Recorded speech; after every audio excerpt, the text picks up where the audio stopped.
예수님께서 친히 하신 말씀이십니다. 예수님께서 이 땅에 계실 때에 성령의 약속을 주셨고 또 성령이 오셔서 하실 그 사역에 대해서 명확하게 말씀을 하셨습니다. 진리의 성령이 오시면 그가 너희를 모든 진리 가운데로 인도하시리니. 성령님께서 나와 함께 하신다는 확실한 증거가 무엇인가요? 그것은 모든 진리 가운데로 인도함을 받는 것이라고 말씀하고 있습니다. 이 말씀은 우리가 어둠 가운데 있다가 빛 가운데로 인도함을 받게 되는 것을 말씀하고 있는 내용입니다. 또한 지금 여러분이 어둠에서 빛으로 나와서 빛 가운데 있는 사람이라면 더 밝은 빛 가운데로 인도를 받게 되는 것을 말씀하고 있는 내용이죠. 하나님의 나라는 날마다 새롭습니다. 하나님의 나라는 영광에서 영광으로 또 영광에서 영광으로 계속해서 새로워지는 세계인 것을 성경이 증거하고 있습니다. 그러므로 하나님의 나라를 가리켜서 그의 아들의 영광의 나라라고 말씀하고 있는 것이죠. 영광의 나라예요. 영광의 나라. 자, 이것이 바로 성령님께서 우리를 인도하시는 분명하고도 중요한 사역이라고 하는 것입니다. 어둠 가운데 있는 나를 어둠에서 불러내서 빛 가운데로 들어가게 하는 것이고 빛 가운데 있는 사람은 더 밝은 빛 가운데로 들어가게 하는 것입니다. 그러므로 우리를 그의 기이한 빛에 들어가게 하시는 하나님을 찬양합니다. 그분의 기이한 빛 가운데 들어가게 하시고 그분의 영광을 보여주시는 것이죠. 그러므로 우리가 진리를 깨닫고 온 마음으로 진리에 화답해야 돼요. 많은 신앙인들이 교회 생활을 하고 말씀을 들으나 그 말씀을 듣고도 성장하지 못하는 분명한 이유를 말씀하고 있어요. 그것은 우리가 진리가 증거될 때 그 진리에 대하여 믿음으로 화합치 않음이라고 성경은 말씀하고 있죠. 우리는 진리가 선포될 때 온 마음을 다해서 이 진리에 화답해야 돼요. 그것이 바로 아멘입니다. 아멘. 아멘은 해도 되고 안 해도 되는 선택사항이 아니에요. 아멘은 반드시 우리가 믿음으로 그 말씀에 대하여 화답하는 증거인 것입니다. 아멘 하는 것입니다. 이렇게 아멘으로 화답하여 받아들일 때 성령님의 크신 역사 가운데 우리는 들어갈 수 있게 되는 것이죠. 자, 주님이 이어서 말씀하십니다. 그가 자의로 말하지 않고 오직 듣는 것을 말하시며. 성령님께서는 자기 마음대로 말씀하시는 분이 아니시라는 거예요. 예수님께서도 이 땅에 계실 때 내가 자의로 말하는 것이 아니라 내 안에 계시는 아버지께서 일러준 말을 나는 하는 것이다 이렇게 말씀하셨어요. 성령님도 마찬가지입니다. 그가 자의로 말하지 않고 오직 듣는 것을 말하시며 이렇게 말씀하고 있죠. 하늘에 계신 아버지 그리고 이 땅에 인류를 구원하시기 위해서 오신 예수님과 함께 한 뜻으로 역사하시고 동일한 마음으로 우리를 인도해 주시는 분이신 것을 분명히 말씀하고 있어요. 성령님은 바로 아버지의 영이시며 동시에 아들의 영이신 것입니다. 성부와 성자의 영은 동일하게 성령 하나님이십니다. 그러므로 성령님께서는 아버지와 그리고 그 아들 예수님과 함께 한 뜻으로 역사하시고 동일한 마음으로 우리를 인도해 주신다는 사실을 우리가 항상 기억해야 됩니다. 자, 이어지는 말씀은 장래일을 너희에게 알리시리라 이렇게 말씀했어요. 성령님께서 어떠한 일을 하십니까? 우리에게 장래일을 알리신다. 이 장래일이 무엇일까요? 이것은 미래에 되어질 일들을 말하는 것인데 곧 예언을 말씀하고 있는 것입니다. 예언. 예언이라고 하는 것은 장차 되어질 일들을 말해주는 것입니다. 그렇다면 성령님께서는 장차 되어질 일, 예언을 깨닫게 하시고 이해할 수 있도록 도와주신다는 것이죠. 그것이 성령의 사역인 것입니다. 성경의 원저자는 성령 하나님이십니다. 그렇기 때문에 성령의 도우심이 없이는 그 누구라도 예언으로 주신 이 말씀들을 이해할 수도 없고 깨달을 수도 없게 돼 있는 것입니다.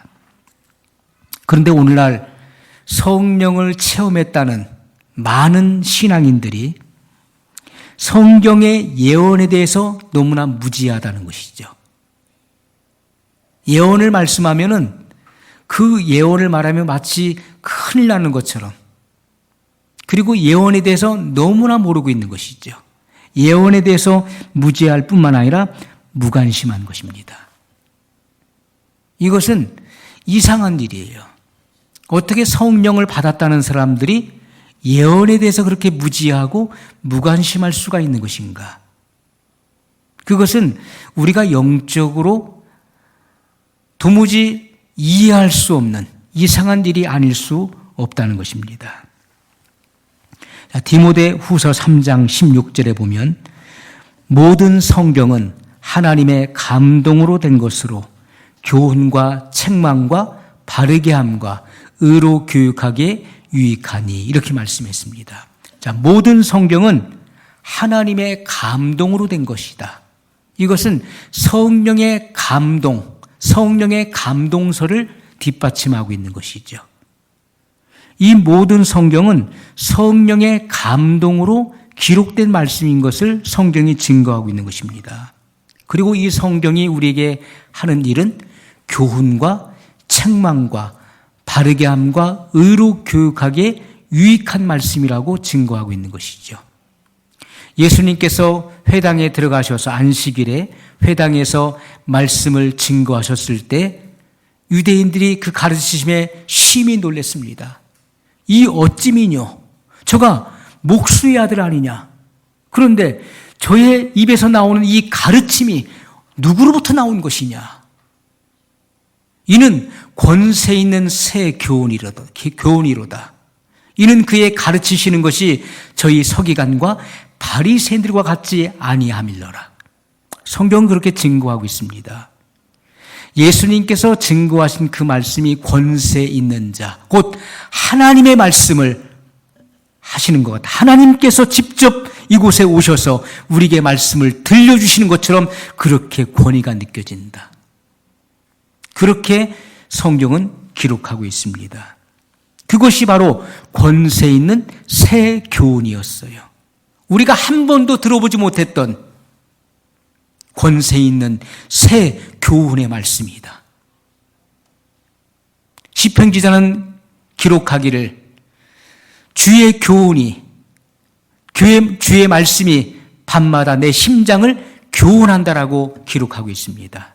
하나님의 말씀이 밤마다 내 심장을 교훈한다는 것이죠. 하나님의 말씀은 우리에게 교훈과 그리고 책망, 바르게 함, 그리고 의로 교육하는 말씀이라고 말씀하고 있습니다. 청년이 무엇으로 그 행실을 깨끗게 하리이까?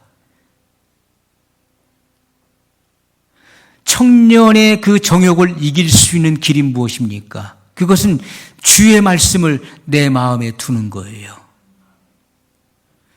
그러므로 주의 말씀이 청년의 정욕을 이기게 한다는 것입니다. 성경은 분명히 그것을 증거하고 있어요. 성령을 체험한다는 것, 우리가 성령을 체험한다, 성령을 체험했다는 말이 무엇을 의미하는 것인가요? 그것은 진리를 깨닫게 된다는 것입니다. 성령의 역사가 없이는 절대로 진리를 깨달을 수가 없는 거예요. 여러분이 오늘 이 말씀을 들으면서 이 말씀이 정말 여러분의 마음 가운데 양심으로 듣고 이 말씀이 깨달아진다면 그것은 성령님의 역사인 것입니다. 성령이 하시는 분명한 그 사역을 말씀하고 있어요. 진리를 깨닫고 진리에 대한 이 말씀을 의심할래야 의심할 수 없는 분명한 믿음과 확신을 갖게 되는 거예요. 내 마음에 인이 쳐지는 것입니다. 이 말씀을 내가 아무리 부정할래야 부정할 수 없고 의심할래야 의심할 수 없는 확신 있는 말씀으로 내 마음에 다가온다는 것은 성령님께서 여러분의 양심과 마음에 이미 인을 치셨다는 거예요. 그렇기 때문에 이 말씀이 믿어지는 것입니다. 그리고 의의 길로 인도를 받게 되는 것이죠. 이 예언의 말씀을 깨닫고 순종함에 이르게 되는 것입니다. 그것이 성령님의 분명한 사역이에요. 자, 다윗이 사무엘하 23장 2절에 다윗이 마지막 그런 예언을 하게 됩니다. 마지막 예언을 하게 되는데, 자, 사무엘하 23장 2절에 이렇게 말씀하고 있어요. 여호와의 신이 나를 빙자하여 말씀하심이여 그 말씀이 내 혀에 있도다. 좀 어렵지요? 자, 킹제임스 버전에 보면은 이렇게 기록했어요. 여호와의 영이 나를 통하여 말씀하셨으니 그의 말씀이 내 혀에 있었도다. 이렇게 증거하고 있습니다. 자, 무슨 말씀입니까?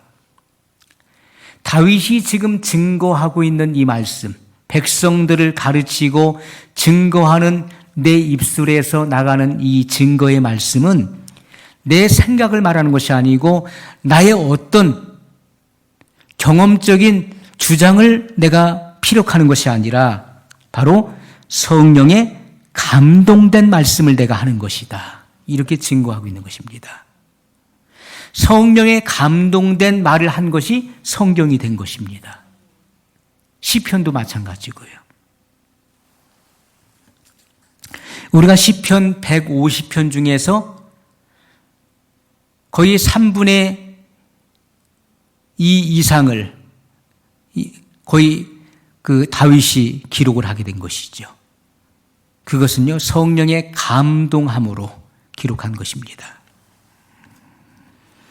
자, 베드로후서 1장 21절에 예언은 언제든지 사람의 뜻으로 낸 것이 아니요 오직 성령의 감동하심을 입은 사람들이 하나님께 받아 말한 것임이니라. 아멘. 자, 예언은 어떻게 기록된 것입니까? 예언은 사람의 뜻으로 낸 것이 아니에요. 사람이 고안해낸 것이 아닙니다. 사람이 생각하고 연구해서 기록한 책이 아니라는 거예요. 예언은 오직 성령의 감동하심을 입은 사람들이 하나님께 받아 말한 것이다. 이렇게 말씀하고 있어요. 성령의 감동으로 기록된 말씀인 것을 말씀하고 있습니다. 그러므로 하나님의 예언은 성령을 받아야만 이해할 수 있고 그리고 올바로 해석할 수 있다는 것을 증거하고 있는 것이죠.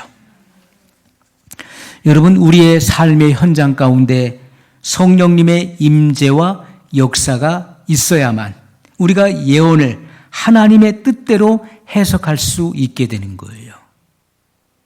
성경 말씀을 내가 생각나는 대로, 내가 아는 대로, 내가 배운 대로 임의로 그것을 해석했다가는 성경에 나오는 모든 저주가 그 사람에게 그대로 임한다고 말씀했습니다. 무서운 말씀이에요. 성경을 절대로 임의로 해석해서는 안 되는 것입니다. 반드시 성령의 가르치심과 성령의 감동을 따라서 이 말씀을 해석해야 되는 거예요. 성경 말씀을 중구난방으로 그것을 이해하고 깨닫고 해석하고 가르쳤다가는 엄청난 문제가 생기는 것입니다. 이것은 구원과 관련된 문제예요. 구원을 잃어버리게 되는 것입니다. 성경의 모든 진리는 일관성 있게 이 말씀이 흐르는 맥이 있는 것이죠. 그 흐름을 따라서 일관되게 이 말씀을 증거할 수 있어야 된다는 것입니다. 자, 나의 감정이나 느낌이나 체험으로 하는 게 아니에요. 내가 체험해 보니까 성령님은 이런 분이시오. 이럴 때는 이렇게 역사하시고 저럴 때는 저렇게 역사하시더라. 성령님의 어떤 역사, 또 성령님을 나의 어떤 감정이나 느낌이나 체험으로 이해하고 그것을 해석하거나 가르쳐서는 안 된다는 것입니다. 성령의 체험은 어떤 이상한 울음소리로 나타나는 게 아니에요. 우리 한국 땅에 가장 먼저 들어왔었던 성령의 사역 중에 하나가, 성령의 사역으로 일컬었던 운동 중에 하나가 뭡니까? 비냐드 운동이었어요. 비냐드. 그 비냐드 운동에서, 지금도 비냐드 운동이 있죠. 그리고 포도원 교회라고 하는 그런 명칭으로 지금도 많이 있습니다. 자, 이 비냐드 운동에서는 어떻습니까? 막 고함을 지르고 짐승의 울음소리를 내죠. 그래서 그 짐승의 그런 그와 같은 속성의 영들이 그 속에 있다라고 주장을 하고, 그리고 구토를 막 토하죠. 그리고 쓰러지고 굴러다니고 막 합니다. 그것을 성령의 역사로 보았다는 거예요. 자, 그런데 얼마 못 가서 비냐드 운동은 이단으로 정죄를 받게 돼요. 왜 그렇습니까? 이상한 울음소리를 내고, 그리고 더러운 것을 토해내고, 그리고 쓰러지고 굴러다녔어요. 그런데 그 이후에 그의 변화가 무엇이냐 하는 것이죠. 아무런 변화가 없었다는 거예요. 성령의 역사와 은사로 주장하는 그들의 그런 체험이 영적인 체험이라고 일컫는 그 체험 이후에 나타난 변화가 무엇이냐라고 물었을 때 그 어떤 변화도 없었다는 거예요. 마음이 새로워진다거나 그의 삶의 모든 행위가 변화되었거나 주님의 마음이 입혀졌다거나 하는 그 어떤 변화가 없었다는 것이죠. 그러므로 정죄를 받게 된 것입니다. 자, 우리가 성령의 체험은 어떤 이상한 소리를 낸다거나 쓰러지거나 굴러다니거나 뛰거나 하는 것으로 그것을 성령의 역사라고 단정 지을 수 없다는 것입니다. 자, 성경은 이렇게 증거하고 있어요. 예수님께서 요한복음 3장 8절에 바람이 임의로 불매 내가 그 소리를 들어도 어디서 오며 어디로 가는지 알지 못하나니 성령으로 난 사람은 다 이러하니라. 자, 성령의 역사를 바람의 역사로 비유한 것입니다. 성령의 그 신비한 역사, 여러분 우리가 거듭나는 것도 우리의 눈으로 볼 수 없는 그런 역사들이었어요. 성령님께서 어떻게 우리 속에서 작용하셨는지, 그분의 말씀, 증거된 말씀이 내 안에서 어떻게 작용하시는지 우리는 우리 육안으로 확인할 수가 없었어요. 그러나 성령이 역사하신 이후의 그 변화는 확연하게 드러나는 것입니다. 그렇기 때문에 성령의 역사를 바람과 같은 역사로 비유하셨던 것이죠. 바람이 임의로 불매 내가 그 소리를 들어도 어디서 오며 어디로 가는지 알지 못하나니 성령으로 난 사람은 다 이와 같으니라. 자, 무슨 말씀인가요? 바람이 어디서부터 시작돼서 어떤 경로를 통해서 어디로 가는지 그 바람의 길을 알 수 없는 것이고 눈에 보이지도 않지만 바람이 불어온 그 결과는 분명하게 나타난다는 것이죠. 바람이 불어온 결과는요, 누구나 다 알 수 있는 것입니다. 바람이 불지 않을 때는 그 어떤 변화도 일어나지 않아요. 그러나 바람은 눈으로 볼 수 없지만은 그것이 어디서 시작돼서 어디로 이동하는지 우리가 그 길을 알 수 없어도 바람이 불면 사물이 흔들리는 것입니다. 꽃이 흔들려요. 나무가 흔들립니다. 낙엽이 떨어집니다. 그리고 그것이 피부에 와 닿습니다. 바람이 불어온 그 결과는 분명하게 나타나는 거예요.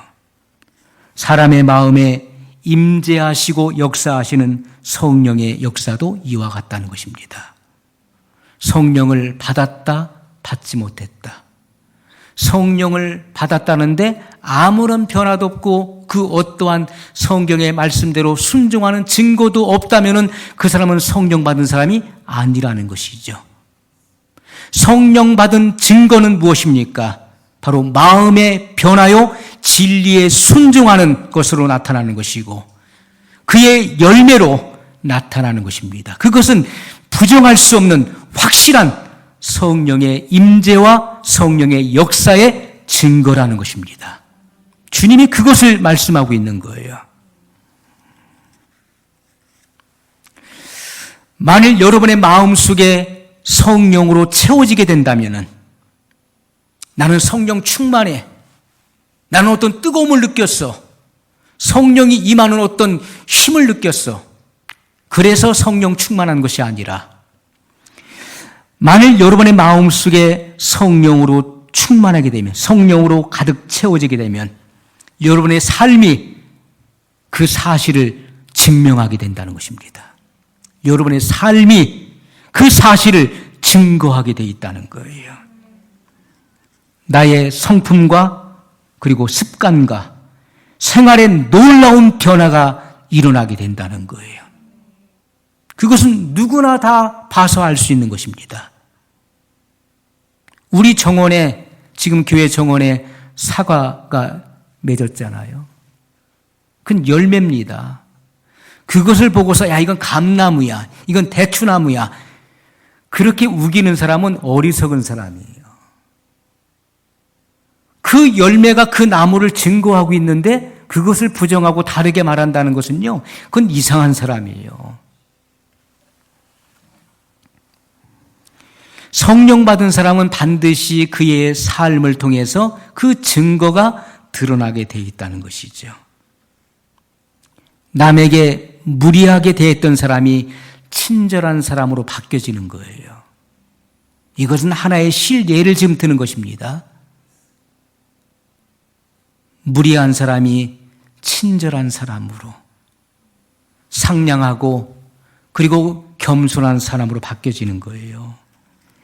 남에게 해를 끼쳤던 그러한 못된 습관이 멈춰지고 남에게 유익을 주는 그러한 습관의 사람으로 바꿔지는 것입니다. 그것이 성령님의 역사예요. 예배와 설교가 그렇게 따분하고 지루하게 느껴졌던 사람이 예배를 사모하게 되죠. 그것은 성령이 그에게 임했다는 증거가 되는 것입니다. 이러한 변화가 일시적으로 있다가 사라지는 것이 아니라 이것이 지속적으로 나타나지기 때문에 의의 열매가 맺혀지게 된다는 것이죠. 성령님의 역사는 일시적인 것이 아니에요. 어떤 사람은 누구나 봤을 때 달라졌네? 그러나 그것이 일시적으로 잠깐 있다가 끝나버린다면 그건 성령의 역사가 될 수가 없는 것이죠. 성령님의 역사는 지속적인 역사예요. 지속적이다.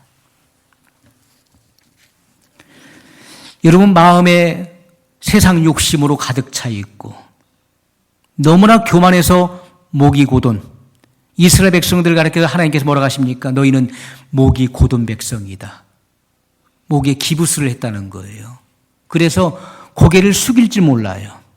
겸손의 모습이, 겸손의 태도가 보이질 않는다는 것이죠. 너희는 목이 고든 백성이다. 목이 뻣뻣하다. 교만으로 목이 고든 상태에서는 성령을 받을 수가 없는 것입니다. 그 사람 교만한데, 늘 자기 자랑하는데, 그 사람 정말 못된 습관 여전히 계속하고 있는데 성령 받았대. 그건 성령 받은 게 아니라 악령 받은 것입니다. 그것은 성령의 역사가 아니에요. 그런 사람에게는 성령이 임하시지 않는 것입니다.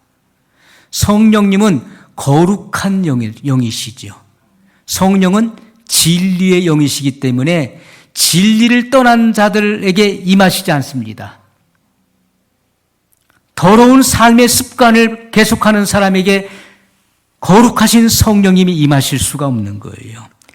죄인의 본성을 갖고 있는 자들에게 성령이 임하신다는 것은 거짓 복음인 것입니다. 여전히 세속과 이기심으로 가득 차 있는 마음에 성령이 오실 수가 없는 거예요. 만약에 성령이 오실 수 있다라고 가르친다면 그 사람은 거짓 목사요, 거짓 교사예요. 그것은 성령을 배격하는 것입니다. 어떻게 거룩한 영께서 더럽고 지저분한 심령 가운데 임하실 수가 있겠습니까? 예수님께서는 이 땅에 계실 때 여우도 굴이 있고 참새도 새끼들 보금자리가 있건만 인자는 머리 둘 곳이 없도다 말씀하셨어요. 인자가 머리 둘 곳, 하나님의 아들이 안식할 장소가 어디입니까? 변화된 성도들의 심령을 말하는 거예요. 변화된 성도들의 마음 속에 주님이 그 영으로 오셔서 안식하시는 것입니다. 누구든지 내 음성을 듣고 문을 열면 내가 그에게로 들어가 그로 더불어 먹고 그는 나로 더불어 먹으리라고 예수님은 말씀하셨어요. 예수님께서 이 땅에서 구속사역을 완성하지 않았기 때문에 성령이 오실 수가 없는 거예요. 영구적으로 오실 수가 없는 것이죠. 그러나 예수님께서 이 땅에서 구속을 완성하시고 그리고 죽은 자 가운데서 부활하셔서 부활의 첫 열매가 되시고 하늘로 승천하신 이후에는 보혜사 성령을 보내실 것을 약속하셨습니다. 그것은 예수님께서 직접 우리 안에 오시는 거예요. 우리가 예수님을 믿고 영접했을 때 누가 오셨습니까? 그분의 영이 오신 것이죠. 그것은 인자 되시는 예수님께서 직접 오신 것과 동일한 것입니다. 그분은 그의 영을 우리 마음 가운데 보내셨어요. 그런데 언제 보내시는 것입니까? 우리가 그분이 행하신 그 위대한 일, 그분의 그 사랑을 우리가 믿을 때에 그 믿음을 의로 여기시고 의로 여기신다는 거예요. 마음으로 믿어 의에 이르고 입으로 시인하여 구원에 이르느니라 이렇게 말씀하고 있죠. 우리가 예수 그리스도께서 내 죄를 속량하신 이 사실을 내가 마음에 믿을 때 하나님은 칭의를 내리신다는 거예요. 너는 의롭다. 그리고 그 믿어진 바를 입으로 시인할 때 구원이 시작되는데 그러한 자의 마음에 그의 영을 보내신다고 말씀하고 있어요. 이것은 죄인의 신분에서 의인의 신분으로 바뀌어졌기 때문에 그의 영이 오실 수가 있는 거예요. 회개함이 없는 사람의 심령은 죄인이기 때문에 그러한 심령 속에 성령이 오실 수가 없는 것입니다. 그런데 성령 받았다고 하는 것은 그것은 잘못된 것이죠. 그건 성령의 아니라 악령을 받은 것입니다. 본인은 성령 받았다고 주장하는 것이죠. 성경은 분명하게 우리에게 성령 받은 증거에 대해서 말씀하고 있는 거예요. 그것은 그의 삶이 성령 받았다고 하는 그 증거를 증명하게 된다는 것입니다. 이것보다 더 확실하고 분명한 증거는 없어요. 그러므로 우리는 먼저 십자가 밑에 나아가서 내가 그동안 지었던 모든 죄를 내 마음에 품고 있었던 모든 더럽고 추한 죄들을 고백해야 되는 것입니다. 회개해야 되는 거예요. 성령의 감동을 따라서 성령님께서 지적해 주시고 가르쳐 주시는 그 모든 죄들을 주님 앞에 통해야 되는 것입니다.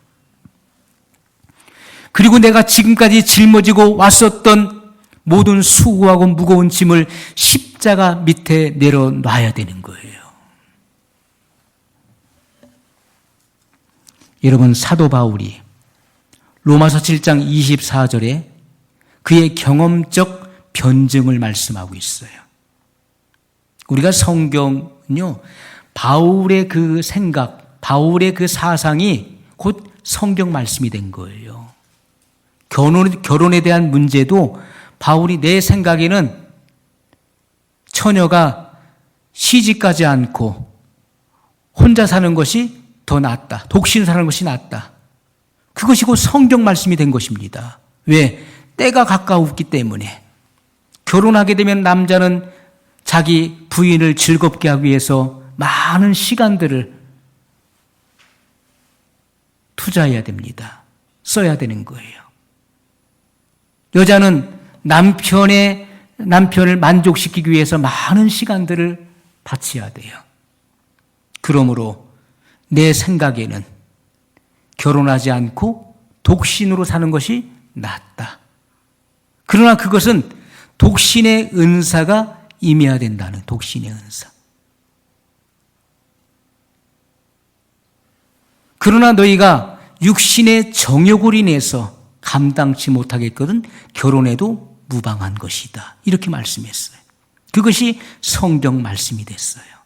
이것을 받을 만한 사람은 받으라고 증거한 것입니다.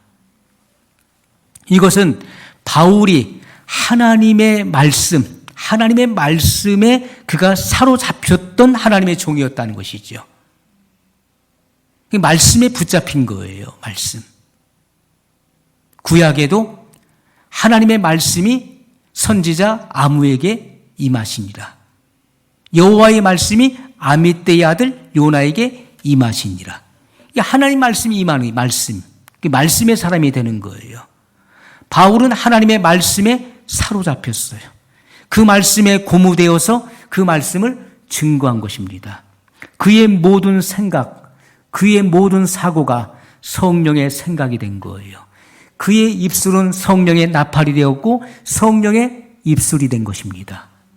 성령의 말하게 하심을 따라 그는 말한 거예요. 그것이 바로 영의 사람이에요. 성령의 사람이라고 하는 것입니다.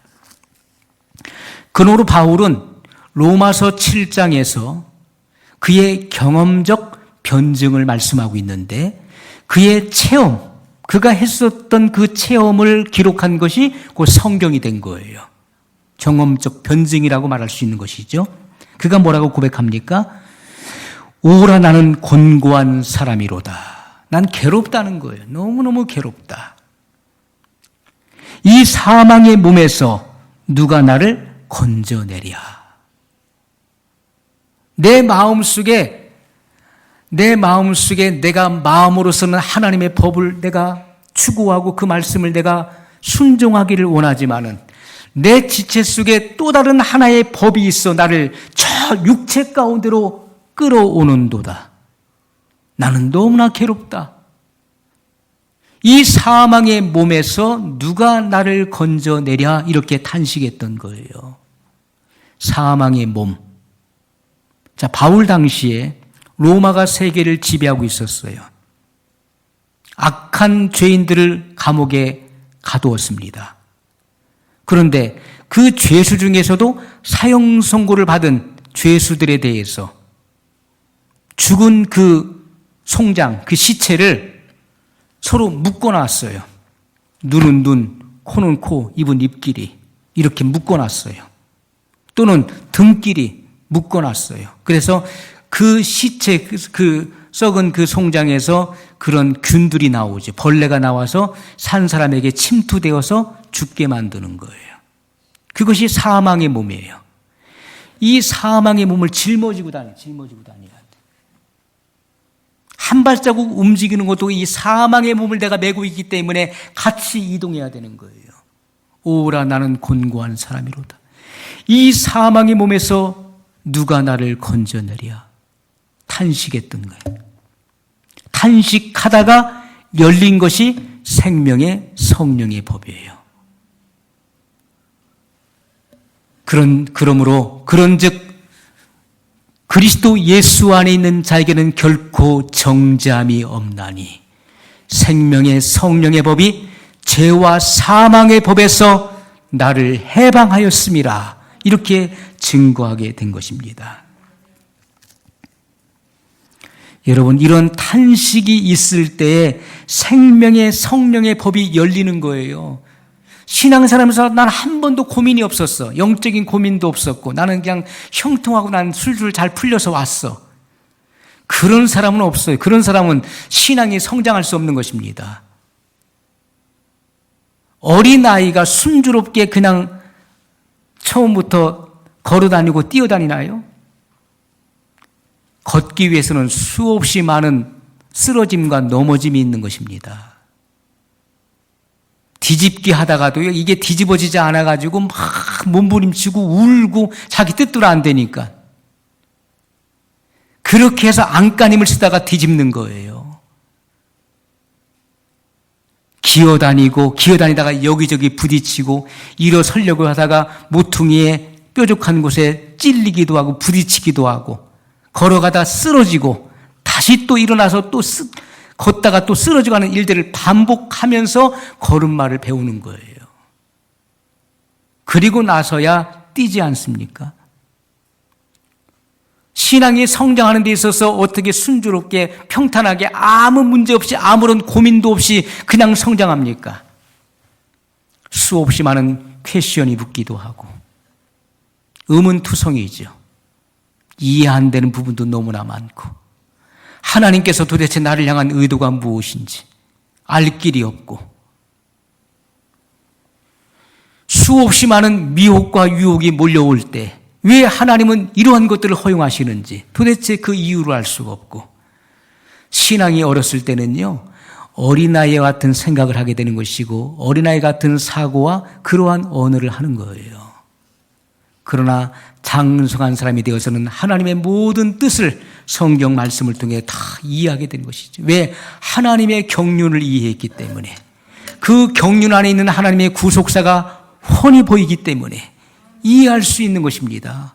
어떠한 핍박과 고통과 환난과 문제가 닥쳐도 그 일을 허용하신 아버지의 뜻을 알기 때문에 잠잠할 수 있는 것이고 불평불만할 수 있는 것, 불평불만하지 않을 수 있는 것입니다.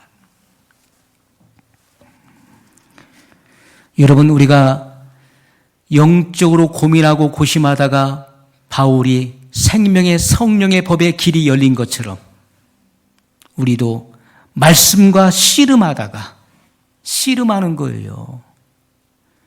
야곱이 밤새 천사와 씨름했던 것처럼 그러다 축복을 받아냈던 것처럼 거기서 말하는 천사는 일반 천사를 말하는 것이 아니라 성육신하기 이전에 예수 그리스도를 말씀하고 있는 것이죠.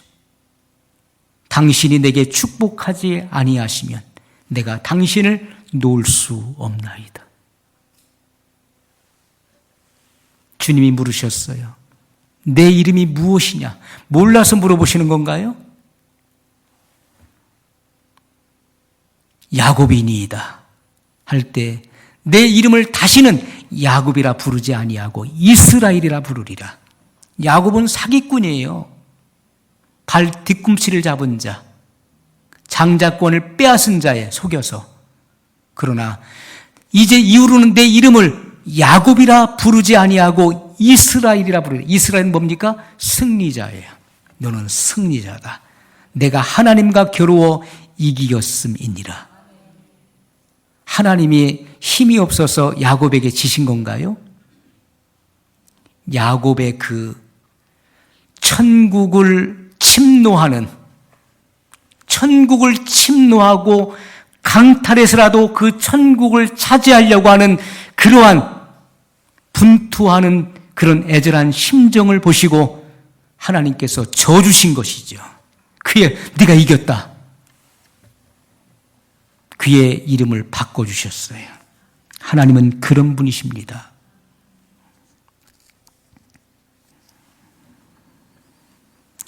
내 영혼이 하나님의 용서를 경험해야 돼요. 우리의 삶 속에서 우리의 죄를 가지고 지은 죄를 그대로 가지고 십자가 밑에 나아가 그것을 내려놓고 겸손히 주님 앞에 머리를 조아리고 엎드려야 되는 거예요. 무릎을 꿇고 엎드려야 되는 거예요. 그리고 그 죄를 낱낱이 고백할 때 그 죄의 용서를 경험하게 되는 것입니다.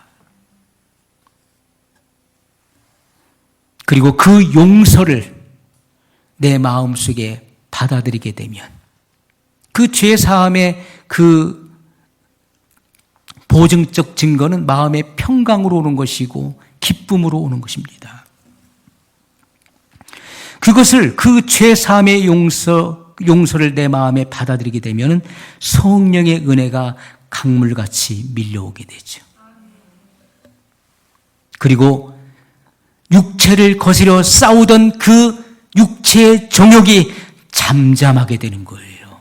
내 마음속에 요동치던 그 육체의 정욕이, 영혼을 거스려 싸우는 육체의 정욕이 잠잠해지는 경험을 하게 되는 것입니다. 갈릴리 바다의 그 거센 풍랑이 예수님의 말씀 한마디에 고요하라, 잠잠하라고 하는 그 주님의 말씀 한마디에 즉시로 고요하고 잔잔해졌던 것처럼 내 영혼이 성령의 임재를 통하여서 평온해진다는 것입니다. 이러한 경험을 한 사람들이 세속을 싫어하게 되는 거예요. 그때부터 죄를 경멸하게 되죠. 그토록 버릴래야 버릴 수 없었던, 작정해도 작심삼일이 됐었던 그러한 죄의 못된 습성들이 떨어져 나가게 되는 것입니다. 성령의 역사에 대해서 바울은 분명히 증거했어요. 로마서 8장 9절의 말씀, 13절, 14절의 말씀에 이렇게 증거하고 있습니다. 만일 너희 속에 하나님의 영이 거하시면 너희가 육신에 있지 아니하고 영에 있나니. 영에 있다는 것은 영의 사람이라는 것이죠. 영의 사람이라는 것은 거듭남으로부터 시작되는 것입니다. 누구든지 그리스도의 영이 없으면 그리스도의 사람이 아니라, 성령이 거하시지 않는데 어떻게 그가 그리스도의 사람, 그리스도인이라 칭할 수 있습니까? 성령이 내주하시는 사람이라야 그리스도의 사람, 그리스도인이라 칭함을 받을 수 있는 거예요. 너희가 육신대로 살면 반드시 죽을 것이로되, 반드시 죽는다. 선악과를 먹는 날에는 내가 정령 죽으리라. 육신대로 살면 반드시 죽는다. 이것이 하나님의 법이에요. 내 마음대로, 내 멋대로 살면, 하나님의 법을 무시하고 일방통행하면 너는 반드시 죽는다. 이것이 하나님의 뜻이에요. 하나님의 법입니다. 죽고 싶으면 하나님의 진리를 거스려 마음대로 사세요. 그러면 죽음의 길이 환히 열릴 것입니다. 하나님은 그렇게 말씀하고 있는 거예요. 육신대로 살면 반드시 죽는다. 죄의 정욕대로 살면 반드시 죽는다. 옛 습관을 버리지 못하고 마음의 변화에 거듭남을 경험하지 못하고 성령의 인도를 거절하고 거부하고 사는 사람은 반드시 죽는다. 이렇게 말씀하고 있는 거예요. 영으로서 몸의 행실을 죽이면 살리니. 여러분, 성령의 인도를 받을 때, 그때 우리는 몸의 행실, 육신의 정욕을 거스리게 되고 우리는 생명의 길을 갈 수 있다는 것입니다. 무릇 하나님의 영으로 인도함을 받는 그들이 곧 하나님의 아들이라. 성령의 소욕을 쫓아 사는 사람, 그 사람은 육체의 욕심을 이루지 않을 것입니다. 성령의 소욕을 쫓아 사는 사람들이 곧 하나님의 아들들이에요. 그들이 하나님의 자녀예요. 그들이 곧 누굽니까? 그리스도의 정결한 신부들이에요. 성령의 인도를 받는 그리스도인은 하나님의 말씀과 그리고 하나님께서 주신 계명들을 무겁다고 생각하거나 그것이 나의 심적 부담으로 다가오지 않는다는 것입니다. 요한일서 5장 3절에 사도 요한은 이렇게 기록했어요. 하나님을 사랑하는 것은 이것이니. 우리가 하나님을 사랑합니다. 그 사랑의 증거가 뭐냐 하는 거예요. 그래? 네가 하나님을 사랑해? 그 증거를 한번 보여줘봐. 하나님을 사랑하는 것은 이것이니 우리가 그의 계명들을 지키는 것이라. 그의 계명들은 무거운 것이 아니로다. 여러분, 우리가 하나님을 사랑하는 증거가 무엇입니까? 무엇으로 증명할 것입니까? 그의 계명들을 지키는 거예요. 그리고 그의 계명들은 우리에게 무거운 짐이 될 수 없다는 거예요. 5살밖에 안 된 아이에게 40kg 쌀자루를 등에 짊어지면 야, 이거 저쪽으로 50m 밖으로 옮겨놔. 그런 부모가 세상에 있을까요? 그것을 짊어질 만한 힘이 없는 어린아이에게 40kg 쌀가마 한 자루를 올려놓고 가라고 하는 사람이 어디 있겠습니까? 그것이 무겁다는 것은 주님의 율법과 계명이 무겁다는 것, 하나님 말씀이 내게 버겁다는 것은 주님을 사랑하는 마음이 내 속에 없기 때문에 무거운 거예요. 남의 자식 업으면 무거운 거예요. 그러나 내 자식을, 내 사랑하는 자식을 업으면 하나도 무겁지 않은 거예요. 아빠 무겁지? 아니, 하나도 안 무거워. 솜털 같다야. 너는 이렇게 깃털처럼 그렇게 가볍니? 사랑하면 하나도 무겁지 않은 거예요. 힘든 일을 하면서도 그것이 전혀 부담이 되지 않는 거예요. 나라를 사랑하는 사람은 나라를 위해서 목숨까지도 기꺼이 바치는 거예요. 그것을 최고의 영예로 하는 거예요. 야, 내가 한 목숨 바쳐서 나라를 구할 수 있다면 내 한 목숨 기꺼이 바치겠노라. 이게 애국자예요. 교회를 사랑하는 사람은 교회를 위해서 온갖 어려운 일을 해도 전혀 그것이 힘들지 않은 거예요. 아유, 힘드시죠? 아니요, 하나도 안 힘들어요. 기뻐요. 그럼 교회를 사랑하는 사람이죠. 자식을 사랑하는 부모는요, 자식을 위해서 온갖 어려운 일을 하면서도 하나도 어렵지 않은 거예요. 왜? 나의 희생을 통해서 자녀들이 행복한 모습을 보면서 너무나 기쁜 거예요. 즐거움을 느끼고 보람을 느끼는 것이죠. 그것이 참된 부모의 마음 아니겠습니까? 그리스도인들은, 참된 그리스도인들, 구원을 경험한 사람들은 주님의 말씀을 지키기 위해서 내 생명을 조금도 귀한 것으로 여기지 않는 것, 초계와 같이, 지푸라기와 같이 버리는 거예요. 왜 그렇습니까? 주님의 그 고귀한 몸을, 나 같은 비천한 자를 살리시기 위해서 그 고귀한 몸을 십자가에서 버리셨어요. 생축과 같이 그렇게 죽임당하셨어요. 그 주님의 사랑을 입은 사람들은 이 한 목숨 복음을 위해서 바치는 일에 결코 조금도 아깝게 생각하지 않는다는 거예요. 기꺼이 생명을 불사할 수 있는 것입니다. 하나님을 사랑하는 것은 이것이니 우리가 그의 계명들을 지키는 것이라. 그의 계명들은 무거운 것이 아니로다. 사랑하기 때문에 무겁지 않은 거예요. 거뜬히 짊어지고 가는 거예요. 거뜬히.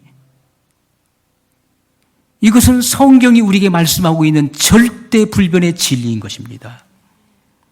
십자가의 용서, 십자가의 사랑을 경험한 그리스도인들은 이 세상 앞에서, 세상 사람들 앞에서, 그리고 마귀 앞에서 하나님의 말씀과 계명에 순종하는 삶을 사는 것을 이 세상에서 그 어떤 것과 비교할 수 없는 가장 큰 특권과 영예로 생각하며 살아가게 되는 것입니다.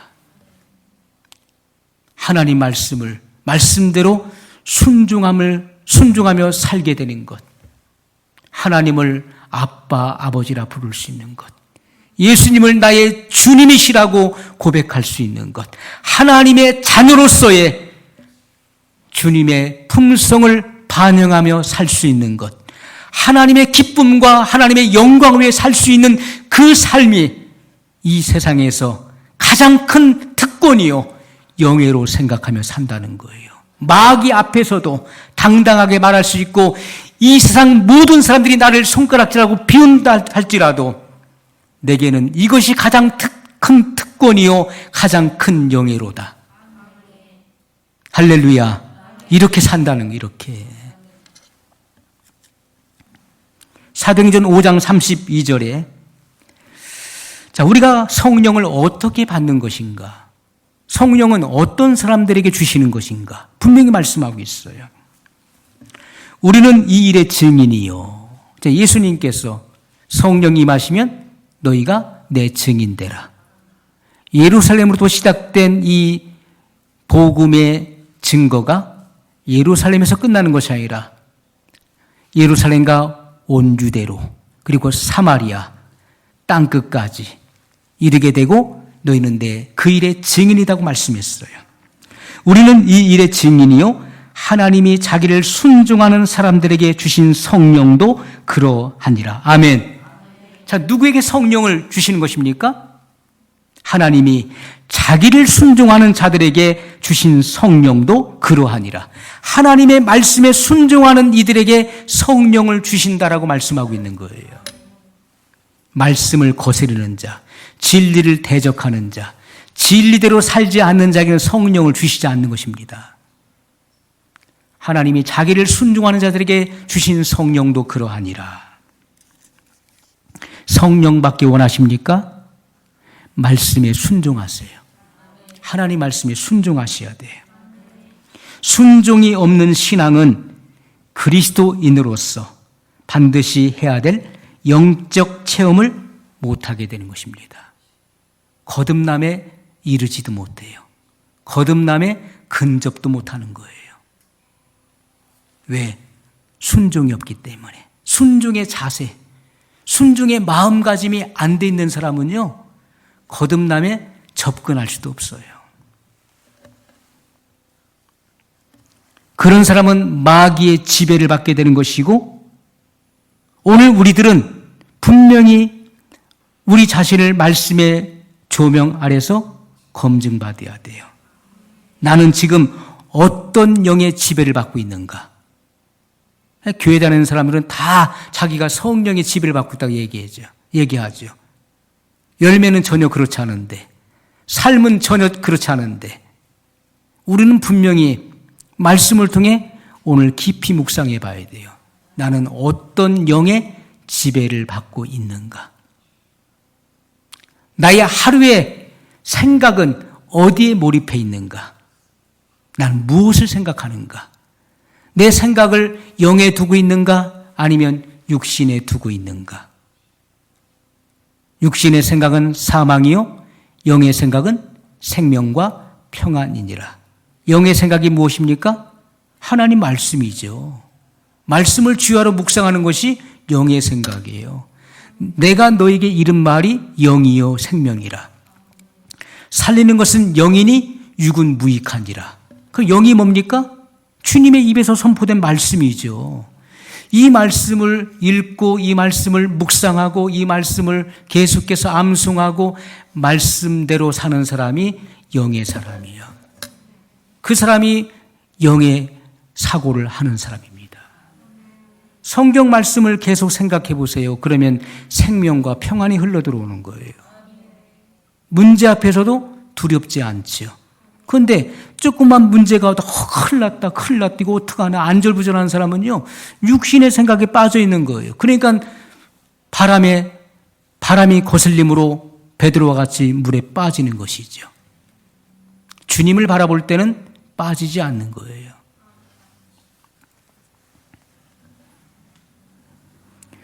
자, 주님께서는 분명히 말씀하셨어요. 성령 받기 원한다면 말씀에 순종하는 사람이 되면 되는 것입니다. 오늘 우리들은 분명히 기억해야 돼요. 순종치 않는 사람들은 결국은 다 떨어지게 돼 있어요. 순종의 자세가 돼 있지 않은 사람은 결국은 다 떨어지게 돼요. 앞으로 더 강력한 시험의 바람이 불어와 보십시오. 다 견디지 못하고 떨어지게 돼 있는 거예요. 자, 예수님께서 하신 말씀을 증거합니다. 마태복음 7장 16절로 20절에 그의 열매로 그들을 알지니 가시나무에서 포도를 또는 엉겅퀴에서 무화과를 따겠느냐. 이와 같이 좋은 나무마다 아름다운 열매를 맺고 못된 나무가 나쁜 열매를 맺나니 좋은 나무가 나쁜 열매를 맺을 수 없고 못된 나무가 아름다운 열매를 맺을 수 없느니라. 아름다운 열매를 맺지 아니하는 나무마다 찍혀 불에 던지우느니라.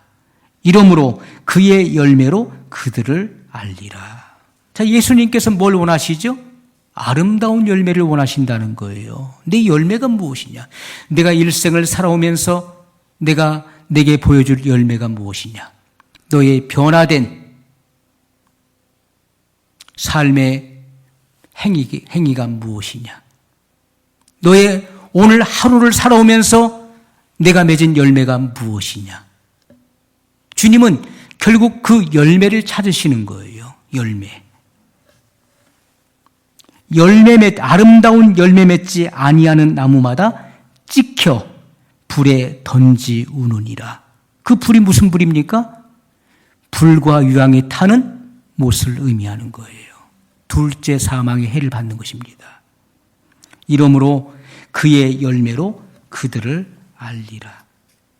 여러분, 마지막 시대에 나타나는 거짓 목자들, 거짓 목사, 거짓 교사들, 거짓 선지자들은 양들을 자기 이익의 재료로 삼는 자들이에요.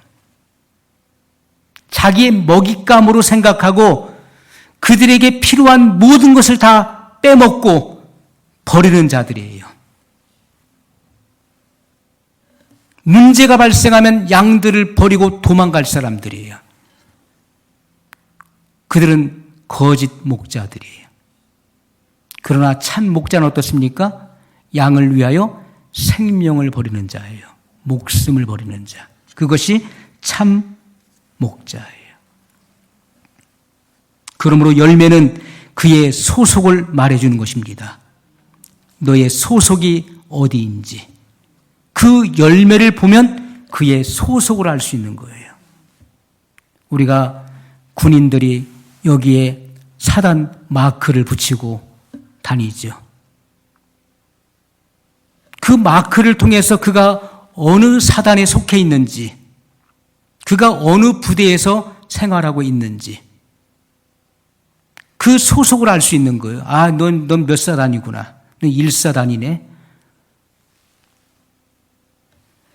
우리가 그 소속을 알 수 있는 것처럼 그가 맺고 있는 그 생활 속에서 맺고 있는 그의 언행의 열매를 통해서 그의 소속을 정확하게 알 수 있다는 것입니다. 그가 성령을 받은 그리스도인인지 아니면 악령에게 속고 있는 어둠을 내뿜고 있는 사람인지 분명히 그 소속을 알 수 있는 거예요. 그러므로 바울을 통해서 너희는 그리스도의 향기니 가는 곳마다 그리스도를 아는 냄새를 나타내기를 원하노라 말씀했던 것입니다. 각 사람에게는 다 저마다의 향기를 가지고 있는 거예요. 이미지. 우리가 누군가를 대할 때 그 사람에게서 흘러나오는 영적인 이미지가 있잖아요. 그것을 영적으로 표현은 못하더라도 영적으로 그것을 표현하고 구사하지 못하더라도 아, 이건 좋은 이미지가 내게 온다. 나쁜 이미지가 내게 온다. 세상 사람들은 아, 이 사람은 좋은 사람이야. 이 사람은 상대에서는 안 될 사람이야. 이렇게 사람들은 사고하고 판단합니다. 그리스도인들은 그에게서 나오는 그러한 향기가 무엇인가를 구분하게 되는 것이죠. 그의 품성이, 그가 가지고 있는 그의 속성이 어떠한 냄새를 지금 나타내고 있는지를 구분하게 되는 것이죠. 그것이 영의 사람이에요. 오늘 우리는 신령한 영의 사람이 되어야 됩니다.